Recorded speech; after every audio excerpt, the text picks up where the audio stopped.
ഈശോ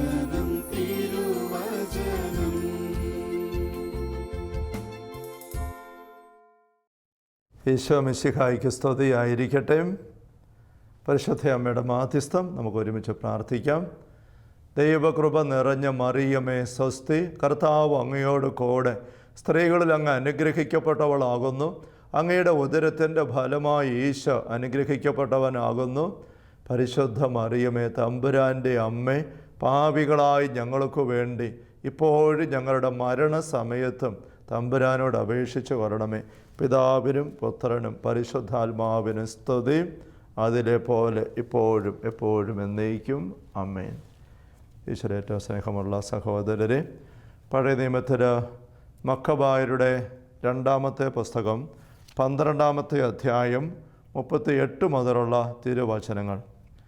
യൂദാസ് തൻ്റെ സൈന്യത്തെ വിളിച്ചുകൂട്ടി അദുല്ലാം നഗരത്തിലേക്ക് പോയി. 7-ാം ദിവസം സമീപിച്ചിരുന്നതിനാൽ അവർ മുറപ്രകാരം തങ്ങളെ തന്നെ ശുദ്ധീകരിച്ച് സാബത്ത് ആചരിച്ചു. യുദ്ധത്തിൽ മൃതിയടഞ്ഞവരെ പിതൃകുടീരങ്ങളിൽ അടക്കം ചെയ്യുക ആവശ്യമായിരുന്നതിനാൽ യൂദാസും അനുയായികളും പിറ്റേന്ന് തന്നെ ജഡങ്ങൾ എടുത്തുകൊണ്ടുവരാൻ പുറപ്പെട്ടു. അവർ മൃതദേഹങ്ങളുടെ കുപ്പായങ്ങൾക്കിടയിൽ യാമിനിയായിലെ വിഗ്രഹങ്ങളുടെ ചിഹ്നം ആലേഖനം ചെയ്ത തകിടുകൾ കണ്ടു. യഹൂദർക്ക് ഇത് ധരിക്കുക നിഷിദ്ധമായിരുന്നു. ഇവർ മരിക്കാൻ കാരണം അതാണെന്ന് ഏവർക്കും വ്യക്തമായി. നമ്മൾ വായിച്ചതായ വചനഭാഗത്തിൻ്റെ പശ്ചാത്തലം നമുക്ക് ഏകദേശം അറിയാമല്ലോ. യൂദാ മക്കബയൻ്റെ നേതൃത്വത്തിൽ ഇസ്രായേൽക്കാർ തങ്ങളെ കീഴ്പ്പെടുത്തിയിരിക്കുന്ന വിജാതീയ രാജാവിനെതിരെ, ശക്തികൾക്കെതിരെ നടത്തുന്ന യുദ്ധങ്ങൾ, പോരാട്ടങ്ങൾ, അതിൻ്റെ ഒരു യുദ്ധ അനുഭവം കഴിഞ്ഞിട്ട് ഉള്ള രംഗമാണ് നമ്മൾ ശ്രദ്ധിച്ചത്. സാബത്ത് ദിവസം സമീപിച്ചിരുന്നത് കൊണ്ട് യുദ്ധം കഴിഞ്ഞ് വരുമ്പോൾ യുദ്ധം അവർ വിജയിച്ചു. പക്ഷേ ഇവരിൽപ്പെട്ട കുറച്ച് പേര് മരിച്ചു വിടാൻ ഇടവന്നു. ഈ മരിച്ചവരുടെ മൃതശരീരങ്ങളെടുത്ത് അടക്കുവാനായിട്ട് അവർ ധൃതിയിൽ ഇങ്ങനെ ഒരുക്കുകയാണ്. ഒരുക്കുമ്പോൾ ആ ശരീരത്തിൽ വസ്ത്രങ്ങൾക്കിടയിൽ ചില തകിടുകൾ ഇവർ കാണുകയാണ്. ആ തകിടുകൾ ചില അടയാളങ്ങൾ കുറിച്ച് വെച്ചിരുന്നു. അടയാളങ്ങൾ അവർ തിരിച്ചറിഞ്ഞു. എന്താണ് അടയാളങ്ങൾ? എന്തായിരുന്നു? യാമിനിയായിലെ വിഗ്രഹങ്ങൾ, യാമിന എന്ന സ്ഥലത്തുള്ള ഒരു വിജാതി ആരാധനാലയത്തിലെ വിഗ്രഹങ്ങളുടെ ചിഹ്നം ആലേഖനം ചെയ്ത തകിടുകൾ ആണ് അത് വസ്ത്രങ്ങൾക്കുള്ളിലുണ്ടായിരുന്നത്. ഇത് നിഷിദ്ധമായിരുന്നു യഹൂദർക്ക് ധരിക്കുക. 1-ാം പ്രമാണത്തിന് നിരക്കുന്ന കാര്യമല്ല. ഈ ഒരു പ്രവൃത്തി ചെയ്ത് വഴിയായിട്ടാണ് അവർക്ക് ദൈവത്തിൻ്റെ സംരക്ഷണമില്ലാതെ പോയത് എന്ന് യൂദാ മക്കബയൻ തിരിച്ചറിഞ്ഞു. ജനം മുഴുവൻ അത് തിരിച്ചറിഞ്ഞു. യൂദാ മക്കബയൻ അതേപ്പറ്റി വ്യക്തമായിട്ട് പറഞ്ഞ് പ്രബോധനം കൊടുത്ത് അതിനുള്ള പാവപരിഹാര ബലിക്കായിട്ടൊരു പിരിവ് നടത്തിയിട്ട് ജെറുസലത്തേക്ക് ആ പണം അയച്ചു കൊടുക്കുന്നതായിട്ടൊക്കെ ഇവിടെ നമ്മൾ വായിക്കുന്നുണ്ട്. നമ്മൾ ഈ വചനഭാഗം ശ്രദ്ധിക്കുമ്പോൾ ഈ അടയാളങ്ങളിലൂടെ അതിൻ്റെതായ ശക്തി പ്രവഹിക്കുന്നുണ്ട്. അങ്ങനെ ഒരു ആശയം നമ്മൾ ചിന്തിക്കുകയാണ്. നമ്മുടെ ജനതന ജീവിതത്തിൽ വിശുദ്ധ അടയാളങ്ങൾ നമ്മൾ ധാരാളം ഉപയോഗിക്കുന്നുണ്ട്. വിശുദ്ധ അടയാളങ്ങൾ വചനം പങ്കുവെക്കുമ്പോൾ അല്ലെങ്കിൽ ആത്മീയ ശുശ്രൂഷ ഒരു വൈദികൻ ഔദ്യോഗികമായിട്ട് ചെയ്യുമ്പോൾ തിരുവസ്ത്രങ്ങൾ അണിയാറുണ്ട്. തിരുവസ്ത്രങ്ങൾ ഇങ്ങനെയുള്ള സ്റ്റോളൊക്കെ അണിയുമ്പോൾ ആ തിരുവസ്ത്രങ്ങളിൽ വിശുദ്ധ അടയാളങ്ങൾ ചിത്രണം ചെയ്തിരിക്കും. ആ വിശുദ്ധ അടയാളങ്ങൾ ഇതുപോലെ അല്പം വിപുലമായ രീതിയിൽ, അല്ലെങ്കിൽ ഏറ്റവും ചുരുങ്ങിയ പക്ഷം കുരിശൻ്റെ അടയാളം ഏറ്റവും മിനിമമായിട്ട് മുദ്രണം ചെയ്ത തിരുവസ്ത്രം അണിഞ്ഞുകൊണ്ടാണ് ഒരു വൈദികൻ ഔദ്യോഗികമായ സഭാ ശുശ്രൂഷ ചെയ്യുന്നത്. അത് ഒരു അടയാളം, ഒരു ഭംഗി അങ്ങനെ മാത്രമല്ല, അതൊരു സംരക്ഷണമാകുന്നതിന് വേണ്ടി കൂടിയാണ്. ജ്ഞാനത്തിൻ്റെ പുസ്തകത്തിൽ അഹ്റോൻ പുരോഹിതൻ ചെയ്യുന്ന ഒരു ശുശ്രൂഷയിൽ അദ്ദേഹം അണിഞ്ഞിരുന്ന തിരുവസ്ത്രത്തെക്കുറിച്ചുള്ള പരാമർശനം കാണാനായിട്ട് സാധിക്കും. ജ്ഞാനത്തിൻ്റെ പുസ്തകം 18-ാമത്തെ അധ്യായത്തിൽ 20 മുതലുള്ള തിരുവചനങ്ങളിൽ നമ്മളിങ്ങനെ വായിക്കുകയാണ്. നീതിമാന്മാരും മൃത്യുസ്പർശം അനുഭവിച്ചു. മരുഭൂമിയിൽ വെച്ച് ജനത്തിൻ്റെ മേൽ മഹാമാരി പടർന്നു പിടിച്ചു. എന്നാൽ ക്രോധം നീണ്ടു നിന്നില്ല. പെട്ടെന്ന് നിഷ്കളങ്കനായ ഒരു ധീരനായകൻ അവരുടെ രക്ഷയ്ക്കെത്തി. തൻ്റെ ശുശ്രൂഷയുടെ പരിചയമായ പ്രാർത്ഥനയും പാവപരിഹാരത്തിൻ്റെ ധൂപാർച്ചനയും കയ്യിലെടുത്ത് അങ്ങയുടെ കോപം ശമിപ്പിക്കുകയും വിനാശത്തിന് അറുതി വരുത്തുകയും ചെയ്തുകൊണ്ട് താൻ അങ്ങയുടെ ദാസനം തെളിയിച്ചു. സംഭവ പശ്ചാത്തലം നമുക്കറിയാം. ജ്ഞാനത്തിൻ്റെ കർത്താവ് സോളമനാണ്.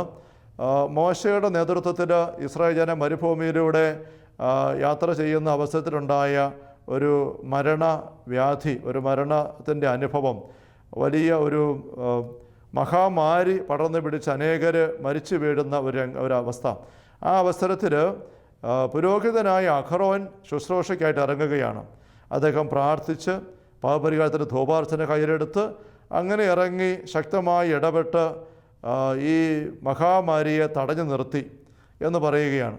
എന്നിട്ട് അത് സോളമൻ രാജാവ് ദൈവിക ജ്ഞാനത്തിൽ നൂറ്റാണ്ടുകൾക്ക് ശേഷം ഈ സംഭവം ധ്യാനിക്കുമ്പോൾ പരിശുദ്ധാത്മാവ് അതിൻ്റെ ചില രഹസ്യങ്ങൾ വെളിപ്പെടുത്തി കൊടുക്കുകയാണ്. അതിവിടെ അദ്ദേഹം പങ്കുവച്ചിരിക്കുന്നതാണ് നമ്മൾ ശ്രദ്ധിച്ചത്. അദ്ദേഹം പറയുകയാണ്, തുടർന്ന് 22 മുതൽ വാക്യങ്ങൾ നമ്മൾ വായിക്കുന്നു. അവൻ ക്രോധത്തെ ശമിപ്പിച്ചത് കായബലത്താലോ ആയുധശക്തിയാലോ അല്ല, ഞങ്ങളുടെ പിതാക്കന്മാർക്ക് നൽകിയ വാഗ്ദാനവും ഉടമ്പടിയും അനുസ്മരിപ്പിച്ച് തൻ്റെ വചനത്താൽ അവൻ ശിക്ഷകനെ ശാന്തനാക്കി. വചനത്താൽ, ആജ്ഞയുടെ വചനം, പ്രാർത്ഥനയുടെ വചസ്സുകൾ, അങ്ങനെ ശിക്ഷകനെ ശാന്തനാക്കി. മൃതദേഹങ്ങൾ ഒന്നിനു മുതൽ ഒന്നായി കൊന്നുകൂടിയപ്പോൾ അവൻ ഇടപെട്ട് ക്രോധത്തെ ജീവിക്കുന്നവരേക്ക് കടക്കാതെ തടഞ്ഞു. ഇത് പറഞ്ഞിട്ട് ഈ അഹ്റോനെ ശുശ്രൂഷ ചെയ്തപ്പോൾ ധരിച്ചിരുന്ന തിരുവസ്ത്രത്തെക്കുറിച്ചുള്ള ഒരു സാമാന്യം വ്യക്തമായ പരാമർശനം നൽകുകയാണ്. അവൻ അണിഞ്ഞിരുന്ന മേലങ്കിയിൽ ലോകത്തെ മുഴുവനും ചിത്രണം ചെയ്തിരുന്നു. 4 രത്നനിരകളിലും പിതാക്കന്മാരുടെ മഹിമകളും കിരീടത്തിൽ അങ്ങയുടെ മഹത്വവും ആലേഖനം ചെയ്തിരുന്നു. 25-ാം വാക്യം പറയുകയാണ്, വിനാശകൻ ഇത് കണ്ട് ഭയന്ന് പിൻവാങ്ങി. തിന്മയുടെ അരൂപി, അല്ലെ മഹാമാരിയുടെ പൈശാചിക അരൂപി ഭയന്ന് പിൻവാങ്ങാൻ ഇടവന്നു. അത് ഇടവന്നത് ഈ അഹ്റോൻ അണിഞ്ഞിരുന്ന തിരുവസ്ത്രത്തിലെ വിശുദ്ധ അടയാളങ്ങൾ കണ്ടപ്പോഴാണ് എന്ന് ഇവിടെ പരിശുദ്ധാത്മാവ് സോളമനിലൂടെ വെളിപ്പെടുത്തുകയാണ്. ആ അങ്കിയിൽ അണിഞ്ഞിരുന്ന അടയാളങ്ങളെക്കുറിച്ച് സൂചനയുണ്ട്. എടുത്തു പറഞ്ഞിരിക്കുന്നത്, ഒന്ന്, ലോകത്തെ മുഴുവൻ ചിത്രണം ചെയ്തിരുന്നു എന്ന് പറഞ്ഞിരിക്കുകയാണ്. ലോകത്തെ മുഴുവൻ എന്ന് പറയുമ്പോൾ നമ്മൾ സങ്കീർത്തനങ്ങൾ ഉദ്ധരിച്ചുകൊണ്ട് കുർബാനക്രമത്തിലൊക്കെ പാടുന്നുണ്ട്, ആകാശവും ഭൂമിയും അങ്ങയുടെ മഹത്വം നിറഞ്ഞിരിക്കുന്നു, അമ്പരം അനവരതം ദൈവമഹത്വത്തെ പാടി പുകഴ്ത്തുന്നു എന്ന് പറഞ്ഞുകൊണ്ട് ഈ സ്വർഗവും ഭൂമിയും, അല്ലെ ആകാശവും ഭൂമിയും മുഴുവനും ദൈവത്തിൻ്റെ സൃഷ്ടി വൈഭവം നിറഞ്ഞു നിൽക്കുന്നു. അതിനാൽ തന്നെ ദൈവത്തിൻ്റെ മഹത്വം നിറഞ്ഞു നിൽക്കുന്നതാണ്. അങ്ങനെ പ്രപഞ്ചത്തിലെ ദൈവമഹത്വത്തെ സൂചിപ്പിക്കുന്ന കാര്യങ്ങൾ വിശുദ്ധ വസ്ത്രങ്ങളിൽ ആലേഖനം ചെയ്യുക, അല്ലെ വിശുദ്ധ സ്ഥലങ്ങളിൽ ആലേഖനം ചെയ്യുക എന്നുള്ളത് യഹൂദർക്കും ഒരു രീതിയായിരുന്നു. സോളമന് ദേവാലയം ആദ്യമായിട്ട് ഉണ്ടാക്കുമ്പോൾ ആ ദേവാലയത്തിൻ്റെ ഭിത്തികളിലും കട്ടിള പടിയന്മേലും ഒക്കെ ഈന്തപ്പനകളും വിടർന്ന പുഷ്പങ്ങളും മാതള നാരങ്ങയും ഒക്കെ കൊത്തിവെക്കുന്നതായിട്ട് നമ്മൾ വായിക്കുന്നുണ്ട്. അത് നല്ല ദൈവം അവർക്ക് പരിപോഷണത്തിനും അവരുടെ പരിപാലനത്തിനുമായി നൽകിയിരിക്കുന്ന ലോകത്തിൻ്റെ ക്രമീകരണങ്ങളെ നന്ദിയോടെ അനുസ്മരിക്കുകയും ഏറ്റുപറയുകയും ചെയ്യുന്നൊരു ഭാഗമാണ്. അതേസമയം നമുക്കറിയാം, ലോകത്തിൽ കുറേ കാര്യങ്ങൾ ദൈവികമായ സാന്നിധ്യത്തെ സൂചിപ്പിക്കുന്നതല്ലാതെ പൈശാചികമായ കാര്യങ്ങളെ സൂചിപ്പിക്കുന്നതായിട്ട് മാറിപ്പോയിട്ടുമുണ്ട്.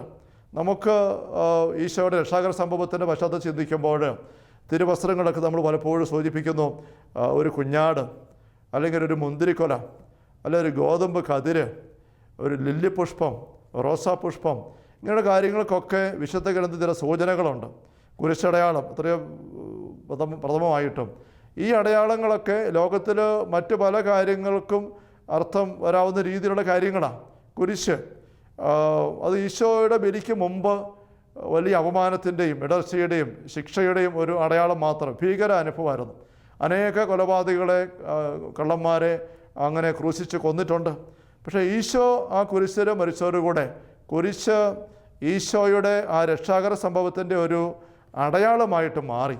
അങ്ങനെ അടയാളമായിട്ട് കാര്യം മാറിക്കഴിഞ്ഞാൽ അത് പരക്കെ അംഗീകരിക്കപ്പെട്ട് കഴിയുമ്പോൾ ആ അടയാളം പിന്നെ മറ്റൊരു കാര്യത്തിന് വേണ്ടി ഉപയോഗിക്കുന്നതിൽ പ്രസക്തിയില്ല, അർത്ഥമില്ല എന്നായി പോകും. പണ്ടൊരിക്കൽ എവിടെയോ വായിച്ചതുപോലെ വഴിയെ പോകുമ്പം ഒരു മനുഷ്യൻ ഇതേ പെരുവഴിയിൽ ഒരു കുരിശ് നിലത്തിട്ടിട്ട് ചവിട്ടുകയാണ്. ഇത് കണ്ട വിശ്വാസികളായ ആൾക്കാർ, ക്രൈസ്തവർ ആ മനുഷ്യനെ വന്ന് തടയുകയാണ്. എന്താ നിങ്ങൾ കാണിക്കുന്നത്? കുരിശ് ചവിട്ടുന്നോ? അത് അവമാനിക്കരുത് ഇങ്ങനെ. അപ്പോൾ ആ മനുഷ്യൻ പറയുകയാണ്, ഞാനും ഒരു ക്രൈസ്തവനാണ്. അപ്പോൾ ആൾക്കാർ ചോദിച്ചു, നിങ്ങൾ എന്നിട്ടാണ് ഈ കുരിശ് ഇങ്ങനെ ചവിട്ടുന്നത്? അപ്പോൾ ആ മനുഷ്യൻ പറയുകയാണ്, ഞാൻ ഈ ചവിട്ടുന്ന കുരിശ് ഈശോയുടെ കുരിശല്ല, ഇത് ആ ഇടത്തെ കള്ളൻ കടന്ന കുരിശാണ്. ഇങ്ങനെ പറയുന്നതിന് അർത്ഥമില്ലെന്ന് നമുക്കറിയാം. ഇടത്തെ കള്ളനും അതിനു മുമ്പ് അനേക കള്ളന്മാരും കുരിശ് മരിച്ചിട്ടുണ്ട്.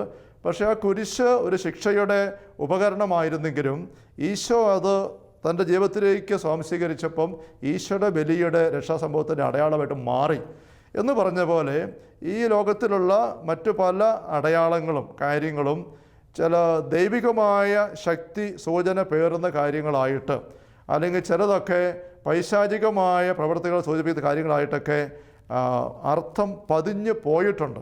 അപ്പോൾ ലോകത്തെ മുഴുവൻ ചിത്രണം ചെയ്തിരുന്നു അഹറോൻ്റെ വസ്ത്രത്തിൽ എന്ന് പറയുമ്പോൾ ദൈവത്തിൻ്റെ മഹത്വത്തെ ഇപ്പോഴും പ്രതിഫലിപ്പിക്കുന്ന കാര്യങ്ങൾ അതാണ് അവിടെ എടുത്തു വച്ചിരിക്കുന്നത്. നമുക്കിന്ന് ചുറ്റുപാട് നോക്കിയാൽ ദൈവികമായ നന്മയും സ്നേഹമൊക്കെ പ്രകടമാക്കുന്ന ഒരുപാട് കാര്യങ്ങളുണ്ട്.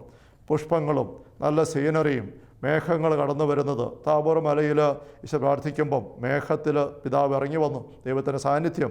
മോശയുടെ സമാഗമ കൂടാരത്തിൽ അല്ലെ സീനാ മലമുകളിൽ മേഘം, അവിടെ മേഘത്തിൻ്റെയൊക്കെ ചിത്രം അത് ഒരു ദൈവ ചിന്തയുടെ സൂചന നമുക്ക് ലഭിക്കുന്നതാണ്. കൊച്ചു കുഞ്ഞുങ്ങളുടെ പുഞ്ചിരി, അങ്ങനെ ദൈവികമായ നന്മയും സ്നേഹവും പരിപാലനയൊക്കെ നമുക്ക് പെട്ടെന്ന് ഓർപ്പിച്ചു തരുന്നതായ ഈ പ്രപഞ്ചത്തിൻ്റെ ഏത് കാര്യവും വിശുദ്ധമായ ഒരു പവർ ഉള്ളതാണ്.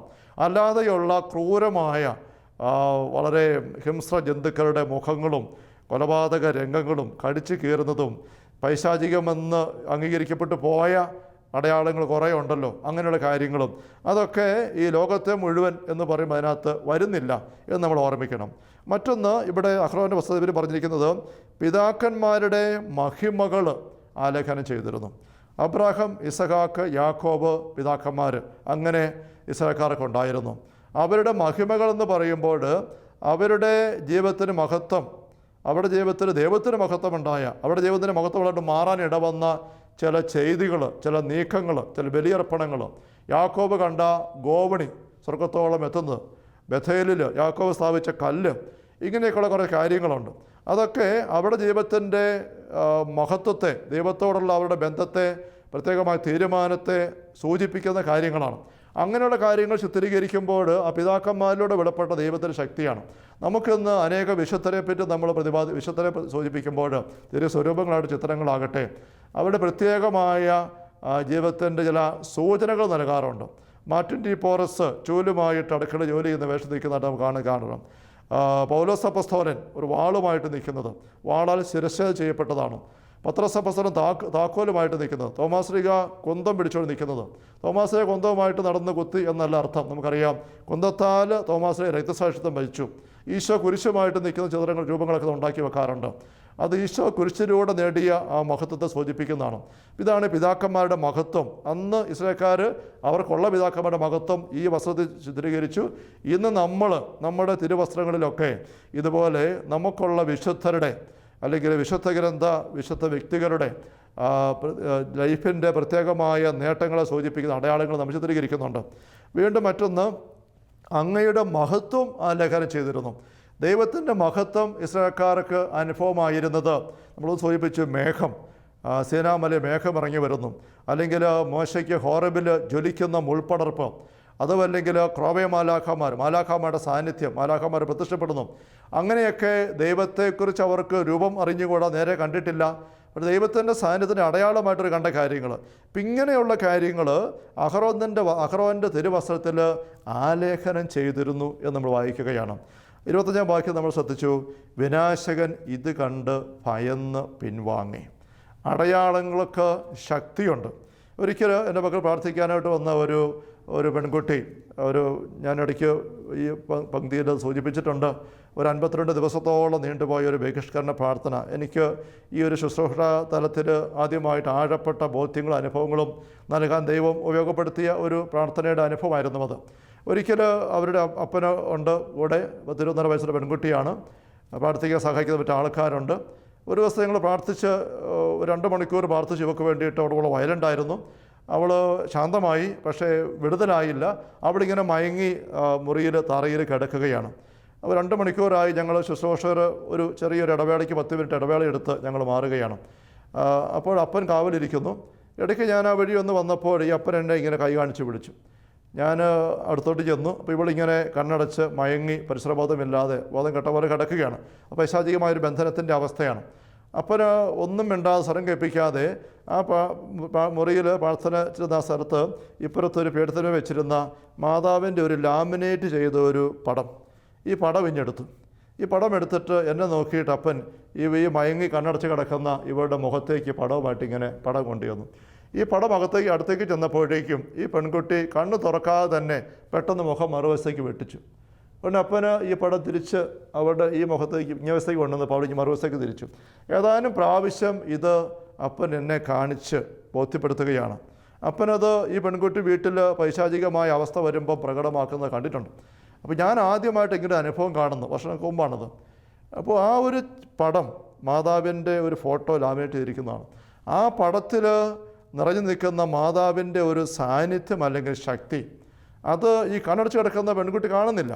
പക്ഷേ ഈ വ്യക്തിയിലുള്ള ആത്മാവിന്, പൈശാചിക അരൂപിക്ക് അത് തിരിച്ചറിയാനായിട്ട് പറ്റുന്നുണ്ട്. അവരതിനോട് ശക്തമായിട്ട് പ്രതികരിക്കുകയാണ്, മാറുകയാണ്. ഏതൊരു വിശുദ്ധ അടയാളത്തിലും ദൈവികമായ ശക്തി വ്യാപരിക്കുന്നുണ്ട്. ഏതൊരു അശുദ്ധ കെട്ട അടയാളത്തിലും തിന്മയുടെ ശക്തി വ്യാപരിക്കുന്നുണ്ട്. നമ്മൾ ഈ ദിവസങ്ങളിൽ വിശുദ്ധ കുർബാനയെപ്പറ്റി ചിന്തിച്ചല്ലോ. വിശുദ്ധ കുർബാന സ്വീകരണം വഴി നമുക്ക് കിട്ടുന്ന കരുത്ത്, നമ്മിൽ വരുന്ന ദൈവ സാന്നിധ്യം, ആ കുർബാന സ്വീകരണമുള്ള വ്യക്തി ശരീരം മുഴുവൻ ഈശോയുടെ രക്തത്തിൽ കുതിരുന്നു, കലരുന്നു. മദ്യം കഴിക്കുന്ന വ്യക്തിയിൽ ശ്വാസോച്ഛ്വാസത്തിൽ പോലും മദ്യത്തിൻ്റെ ഗന്ധ സാന്നിധ്യം വരുന്ന പോലെ പതിവായി കുർബാന സ്വീകരിക്കുന്ന വ്യക്തിയിൽ ഒരുങ്ങി സ്വീകരിക്കും പ്രത്യേകിച്ചും ഈശോയുടെ സാന്നിധ്യം നിറയുന്നു. ഈ കുർബാനയെപ്പറ്റി മറ്റൊരു ചിന്ത, ഈ തിരുവോസ്തിയിൽ പലപ്പോഴും അല്ലെങ്കിൽ സഭയുടെ പാരമ്പര്യം അനുസരിച്ച് വിശുദ്ധ അടയാളങ്ങൾ ചിത്രണം ചെയ്തിരിക്കും. വിശുദ്ധ അടയാളങ്ങൾ, കുരിശടയാളം പലപ്പോഴും ആ തിരുവോസ്തിയിലുണ്ട്.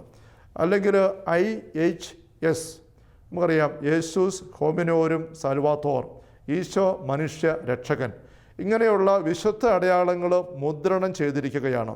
അങ്ങനെ മുദ്രണം ചെയ്ത അപ്പമാണ് ഈശോ വൈദികനിലൂടെ തൻ്റെ ശരീരം ആക്കി മാറ്റിയിട്ട് നമുക്ക് ഭക്ഷിക്കാനായിട്ട് തരുന്നത്. ഇത് നമ്മൾ ഈ സെഷൻ്റെ ആരംഭത്തിൽ നമ്മൾ ശ്രദ്ധിച്ചു.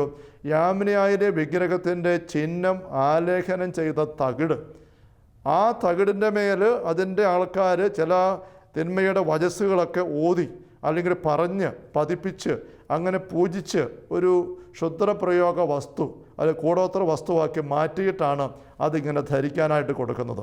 ഇന്ന് ഇതുപോലെ തന്നെ ക്ഷുദ്രപ്രയോഗം ചെയ്യുന്ന അനേക പ്രസ്ഥാനങ്ങളും വ്യക്തികളും ഒക്കെ നമ്മുടെ നാട്ടിലും ദേശത്തും എന്ന് മാത്രമല്ല വിദേശങ്ങളിലും എല്ലാമുണ്ട്. പല ആൾക്കാർ ഞടുക്കത്തോടും പേടിയോടും കൂടിയൊക്കെ അച്ഛാ ഇത് വീട്ടിൽ മുറ്റത്ത് കുഴിച്ചപ്പോൾ കിട്ടിയതാണ്, അല്ലെങ്കിൽ പെരയ്ക്കകത്ത് ഇങ്ങനെ അലമാരിക്കകത്ത് ഇരുന്നതാണ്, അല്ലെങ്കിൽ ഷോക്കേസിൽ ഇരുന്നതാണ്, ഇതെങ്ങനെ വന്നെന്ന് അറിഞ്ഞുകൂടാ എന്ന് പറഞ്ഞ് എടുത്തുകൊണ്ട് വരുന്ന വസ്തുക്കൾ കണ്ടാൽ അമ്പരന്ന് പോകും. തലയോട്ടിയും അതുപോലെ പൈശാചിക അടയാളങ്ങളും മറ്റ് വികൃതമായ ഭാവങ്ങളും രൂപങ്ങളും ഒക്കെ കുത്തിക്കുറിച്ച് വെച്ച തകിടുകൾ, അത് വളരെ പ്രിൻ്റ് ചെയ്തെടുത്തതുപോലെയുള്ളതും വാർത്തെടുത്ത പോലെയൊക്കെയുള്ള വസ്തുക്കൾ, ഇങ്ങനെയുള്ളതൊക്കെ ഒരുപാട് വെറൈറ്റികൾ ഇങ്ങനെയുള്ളത് വെച്ച് അത് ഈ പൈശാചിക പ്രവൃത്തി ചെയ്യുന്ന ആൾക്കാർ അതിൻ്റേതായ ചില പൂജകളും കർമ്മങ്ങളും മന്ത്രങ്ങളും ഒക്കെ ഓതി അതിൻ്റെ മേൽ എന്തൊക്കെയോ ശക്തി കൊടുത്തിട്ട് അതുകൊണ്ട് ഇട്ടിട്ട് അതിലൂടെ ആ തിന്മയെ പ്രസരിപ്പിക്കാൻ നോക്കുകയാണ്. നമ്മൾ ഈ വേദിയിൽ കഴിഞ്ഞ സെഷനിൽ കണ്ടതാണ്, ഒരു സ്ഥലത്ത് ഒരു സംഭവം നടക്കുമ്പോൾ ആ സംഭവത്തിൻ്റെ ഒരു ഇംപ്രിൻറ്റിങ് ആ വസ്തുക്കളിൽ പതിക്കുന്നുണ്ട്.